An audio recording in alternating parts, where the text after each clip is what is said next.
ఇప్పుడు కేసీఆర్ గారే గుర్తొస్తున్నారు మన సీఎం గారికి అని మీరు అంటున్నారంటే మరి అట్లాంటి విషయాలు ఆయన పెట్టిపోయిండు. ఏ డిపార్ట్మెంట్లో కేసీఆరే గుర్తొస్తుండు. ఆయన పెట్టిన అప్పులు, ఆయన పెట్టిన సమస్యల వలయంలో రాష్ట్రాన్ని వదిలిపెట్టిపోతే మంచి మర్చిపోకుండా మళ్ళీ గుర్తొస్తారు కదండి.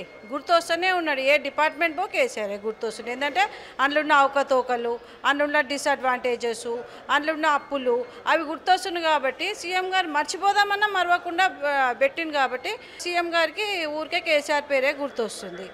గుర్తు రాకుండా ఉండాలంటే ఆయన ఒక పెట్టిన ఏదైతే ఇష్యూస్ ఉన్నాయో అవన్నీ సాల్వ్ అయ్యి క్లీన్గా ఉంటే మేము మా పని మేము చేసుకుంటూ పోతాం. ఆయన గుర్తే రాకుంటుండే.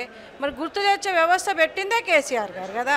ఎక్కడ చూసినా కూడా బడ్జెట్ లేదు, వచ్చినాయి అన్ని అప్పులు, పెండింగ్ ఇష్యూస్ అవన్నీ ఒక సంవత్సరం అయింది. కొంతమందికి అర్థం చేసుకుంటలేరు. ఒకటే అంటుండ్రు కేసీఆర్ గారికి.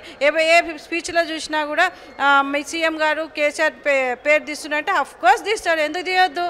ఎందుకనంటే ఆయన మర్చిపోతలేము. అట్లా పెట్టిండు మాకు డిపార్ట్మెంట్లు. ఏడో చూసినా కూడా ఏదో ఒక సమస్య పెడుతున్నాడు. ఏడో చూసినా కూడా ఒక అప్పో ఏదో ఒకటి. అందుకే మర్చిపోలేకపోతుండే. దానికంటే ఏముంటుందండి, ఆయన మర్చిపోలేనే ఉంది. మాకు కూడా అన్నీ తీరిపోతే నెక్స్ట్ ఇయర్ నుంచి మర్చిపోతాం మేము. Subscribe us and press the bell icon for more interesting updates.